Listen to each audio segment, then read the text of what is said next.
What should the Chiltern Railway fleet look like by 2030?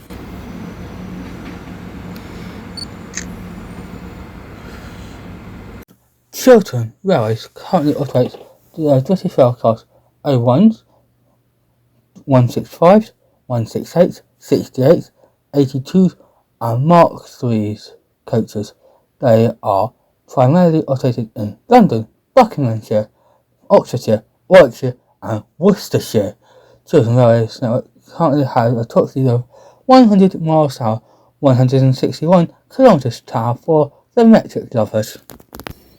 To make this video a bit more interesting, I'll consider two features, one with no electrification of the Chiltern Railways network apart from the London Underground's limited section, and one with full electrification of the whole Chiltern Railways network.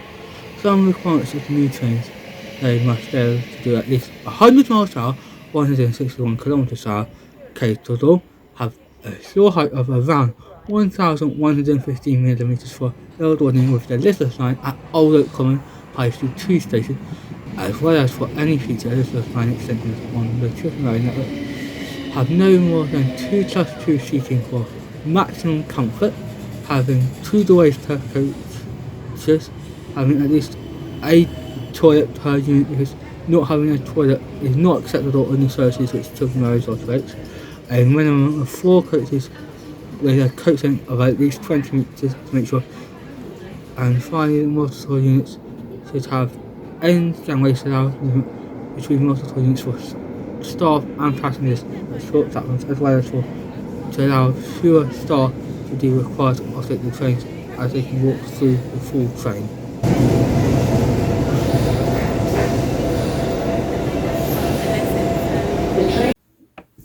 Let's start off with the Class 01 with Chiltern Railways.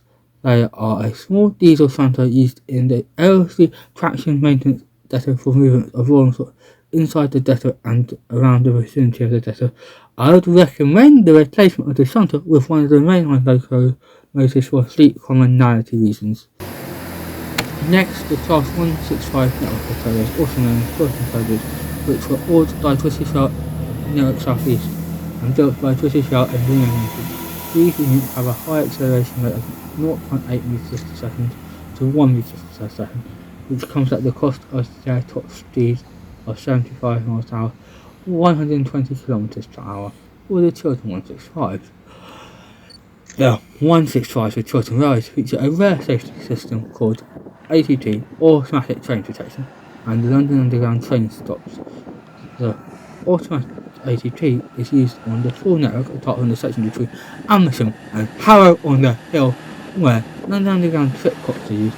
The Chiltern Railways Class 165 are not suitable for London to Birmingham runs, no matter how much Chiltern Railways runs them on those services.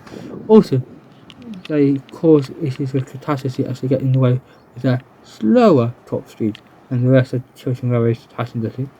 I would have the 39 Class 165s withdrawn and replaced by some new units, with the 165s being sent to Great Western Railways to help with Metro West. Moving on to the Class 168 Chilterns, also known as Turtle Stars, which were first ordered by British Rail Network South East and built by Adtrans, with another batch of units ordered by Chiltern Railways and built by Bombardier. The final 9 units were converted from Panasonic Express 170s.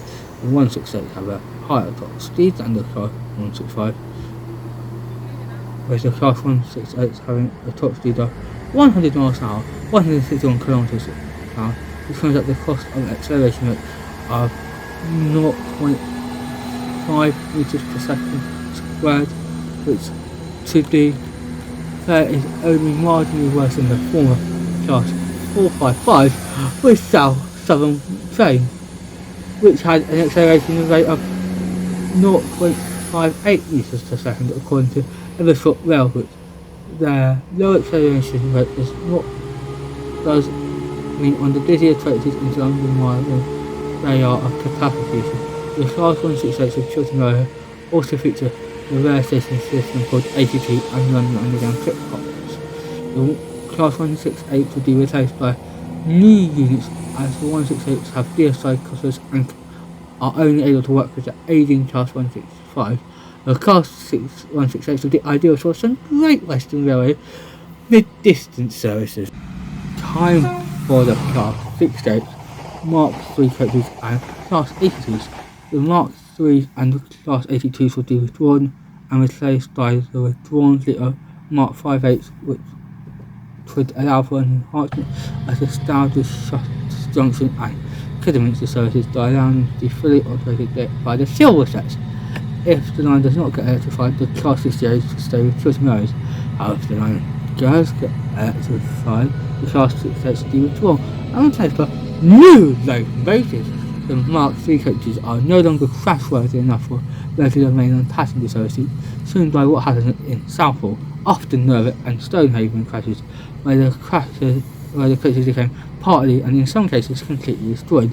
The Class 82s will become redundant as the Mark 5As come with their own driving trailers, which in some countries are known as cab cars.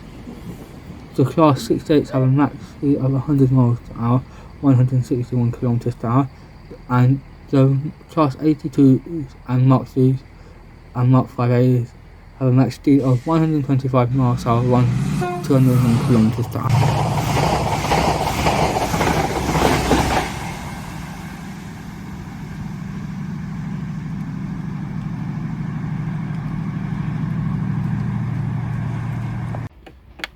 If the Chiltern Rail line is not electrified, then the replacement fleet of units would be a fleet of either 104 coach 196s or 197s built by CAF, which have a top speed of 100 miles per hour, 161 kilometers per hour. These would allow for an enhancement in train speed, as well as allowing extensions such as a reopening of the Great Chiltern Rail line to Rugby, and also a reopening of the line to Buckingham.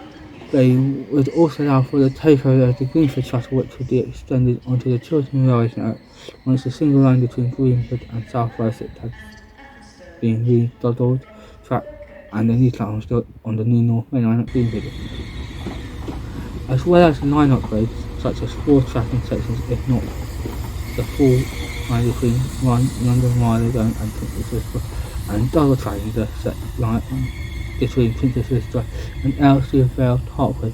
The Class 196s and 197s will come with 2 Class 2 seating. They also have end gangways if the London Underground trip clocks cannot be fitted to those of the 196s or 197s. Then a solution of fitting CBTC to the 196s and 197s might be a good workaround, or fitting ETTS or ATTWS and AWS to the section of the Electrification line at Chiltern Railway UDI. The Chiltern Railway ATC system is considered obsolete by the manufacturer and official railway roads. The new units will have an acceleration of 0.8 km per second, which means they can get out of the way reasonably fast, as the 100 miles per hour 161 km per hour top speed means that they would not be an issue on the busier parts of the Chiltern Railway network, as they can keep up with everything else.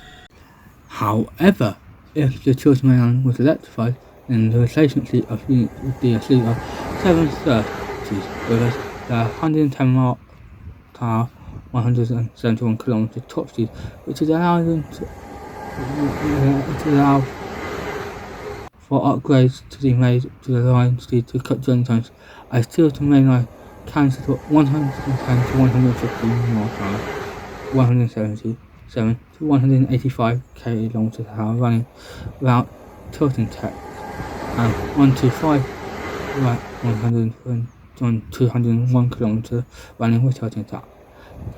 However, tilting is expensive and heavy, and also the benefits which the older tilting trains gave in higher speeds has been matched by higher acceleration at non-tilting trains.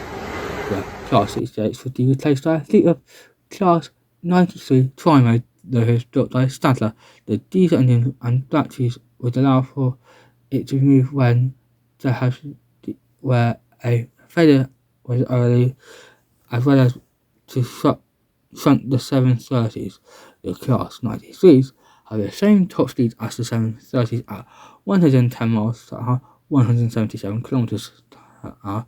If the London Underground clocks cannot be fitted to those of the 730s, then a solution of fitting CDTC to the 730s might be a good workaround, or fitting ECTS or AZS and TTS to the section of dimensional time which Chiltern Railway uses as Chiltern Railway's ADT system is considered obsolete by the manufacturer and office of the Class 730s. With the 5 coach units, where Chiltern Railways to deal with the 5 coaches to deal with the effects of electrification, increasing passenger numbers. These allow for an enhancement in train length and train frequency, as well as allowing for extensions such as a reopened Great Central Main Line to Rugby, as well as a reopened line to Buckingham. They would also allow for the takeover of the Greenford shuttles, which would be extended onto the Chiltern Railway network, once the single line between Greenford and Southwide Slip has been redoubled tracked, and the new network was built on the new North Main Line at Greenford, as well as line upgrades such as 4 tracking sections, if not the full line between London Mile and Princess Risborough, and double tracking between Princess Risborough and Elsdevale Parkway. Thank you for watching. Please like, comment, share and subscribe to Trainspotting from Berkshire.